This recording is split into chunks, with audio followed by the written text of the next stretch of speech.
Every year, I'm focused on heading west for blacktail, mule deer, and elk in August and September. Having grown up in Texas, my attention always turns back to the mighty white-tailed deer, the most commonly hunted big game animal in the country.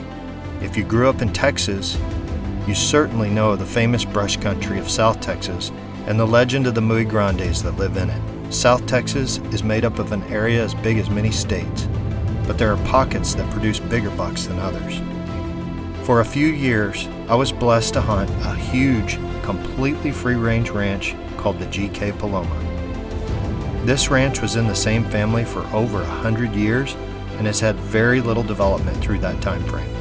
This dense, untamed brush of Maverick County and minimal hunting pressure makes for some gnarly, very old age class bucks.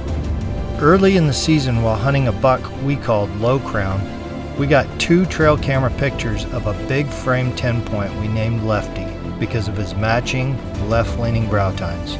We put all of our focus on this buck over the next month. We spent the first week of hunting him adjusting our position and trying to play the wind to coax him in for a shot. There was no shortage of buck activities, but the javelinas, which deer tend to shy away from, monopolized our spot at times. Finally, after several days of waiting, Lefty made his first appearance. He had the kind of frame that made you take notice right away. As he approached, he noticed the javelinas feeding in front of us and made a U-turn. I decided at that moment it was time to make some javelina tamales. We continued for 3 more days to wait on Lefty, and he finally showed back up. It was early morning and incredibly still, so every sound was magnified. The sun was glaring into the windows of our pop-up, which makes moving your bow into position almost impossible. As he approached, I tried to use his movement as a distraction and draw my bow, but he sensed my movement, and in the deafening silence of the morning, I held at full draw, hoping he would clear the brush, but as old bucks do, he turned and walked out of our life for the rest of the season. I had become obsessed with Lefty, and we spent sit after sit hoping to find Lefty until the season was almost over, but Lefty had not made an appearance in weeks. I began to believe that he had been taken by the neighbors and decided to branch out and look for other bucks in the late season as the rut wound down and the bucks began to get back on a feed pattern. We ran a lot of cameras over a large area, and suddenly there were 2 pictures of a brand new buck that was an incredible 6x6 with a huge, wide frame. I was so excited I almost immediately ran from camp to the blind. A bonus buck in the late season of this caliber is a true gift. He showed that morning, and we were in position that evening. The weather was cold and overcast. Absolutely perfect. Fairly early in the afternoon, the first deer started coming out, and we were enjoying the show. Suddenly, a couple of bucks looked into the brush, and out stepped our target buck. That's the one you wanted. I was awestruck, but wasted no time. Many times in my life, I've seen old deer walk right past and never stop, or feed for a moment and turn around and leave. When a buck like this gets close to me, I'm not wasting 1 second.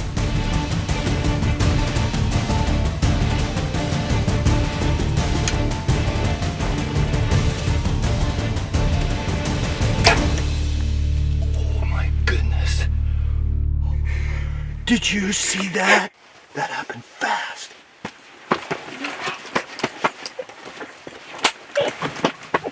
That was the most dramatic arrow strike I've ever seen in my life. He left a gallon of blood right where he was standing. I love that buck. I love this ranch.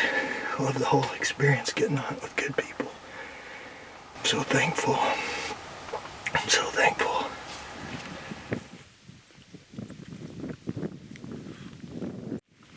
Let's go look at that arrow. I don't know if you saw the incredible amount of blood that was coming out. Where this deer was standing.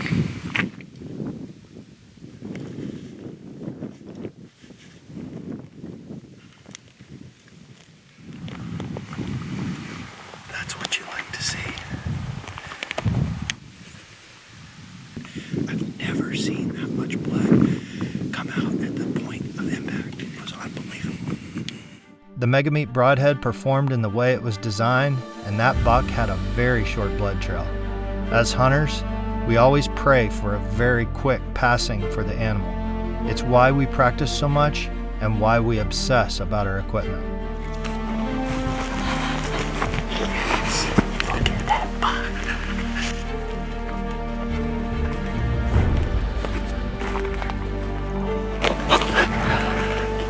Thank you. Walking up to this buck, I was speechless. This buck is why you go to South Texas, a buck everyone dreams of. I was once again filled with gratitude and excitement. Look at that buck. So we found him. He didn't go far at all. That was dramatic. What an evening. The weather turned. There's a huge northern north of here. It's cooled off quite a bit, but it's freezing up in North Texas right now. In South Texas, it's cold, but it's not near as cold, and it's starting to drizzle, so the bucks were moving early today. We just got this buck on camera last night. Hadn't seen him before, and he's 6 or 7 years old looking at his teeth, but this is a beautiful mainframe South Texas 12-point here at the GK Paloma. Getting to share it with my buddy Matt Perez. I love South Texas. I love this ranch. I love bow hunting, and I love when you have an animal like this that you respect so much to make a very clean, quick, ethical kill. Absolutely love his shape, everything about him, his age. He's got scars all over his face. Dark forehead. It doesn't get any better. Doesn't get better. Thank you, Lord.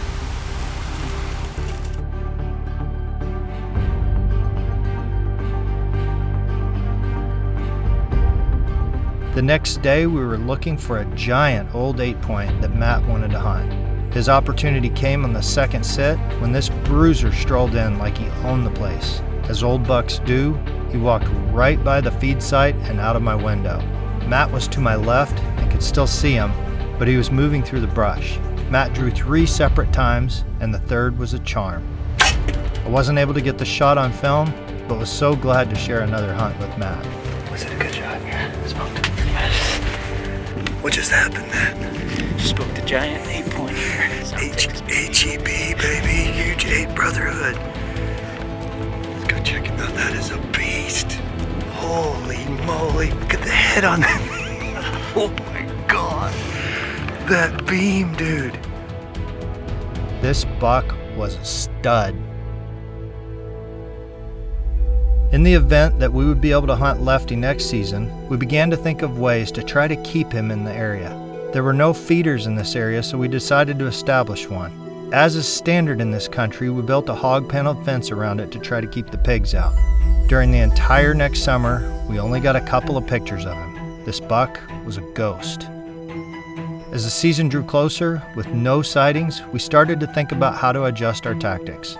Some old bucks will not go into a hog panel protected feeder, so we tried removing them. Still no pictures of Lefty.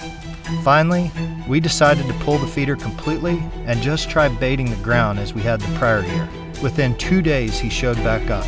For those of you that don't like baiting, just know this. In Texas, if you don't bait, you're very unlikely to see a deer because your neighbors are baiting. When bow hunting old age-class bucks, it's not as simple as putting corn on the ground and shooting. If your goal was just to take a deer, it wouldn't be that difficult. But old age-class bucks are a whole different story. They often make huge loops around feed areas to smell for danger. Bucks that are coming in regularly when you aren't there can be derailed on your first sit. You have to learn where they're coming from and how to use terrain features to hopefully keep them from looping you before approaching. It can be nearly impossible at times. Finally, the time to hunt Lefty had arrived. Regardless of the outcome, this hunt would take on a special significance.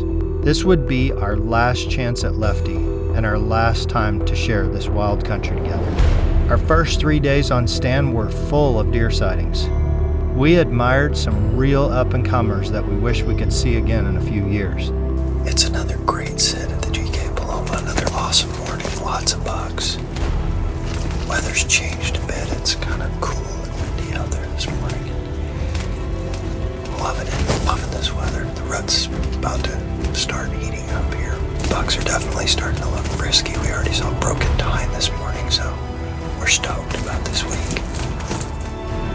We made adjustments each day, trying to work around different positions to keep from spooking this buck. On the evening of day 4, we had the perfect wind. Other deer were feeding in front of us when Lefty made his appearance for the first time in a year. His dominance was immediately recognized by the other deer. He let everyone know he was the boss. As I drew my bow, I felt incredibly fortunate to be able to settle my pen on him without him sensing anything.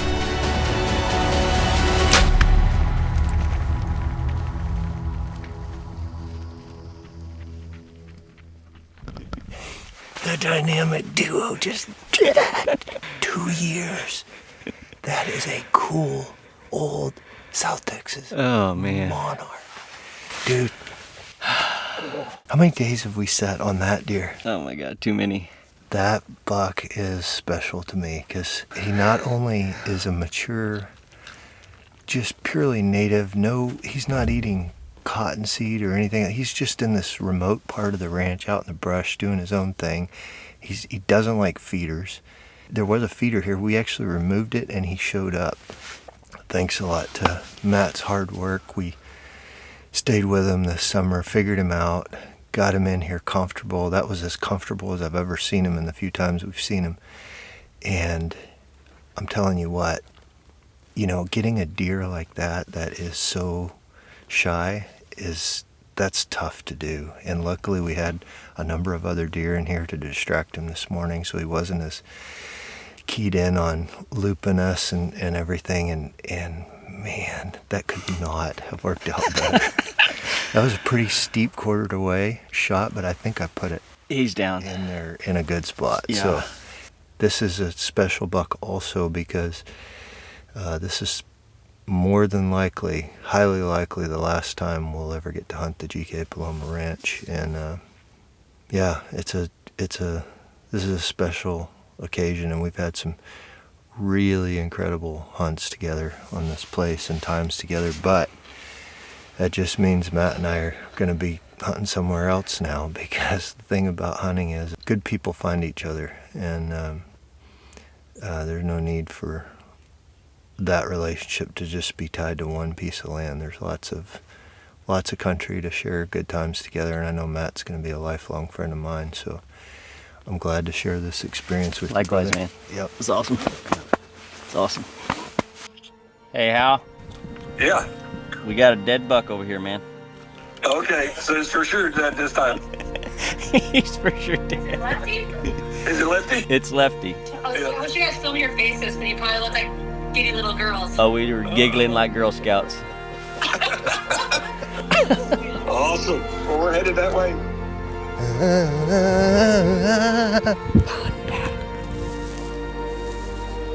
I'm pretty sure this was about the line.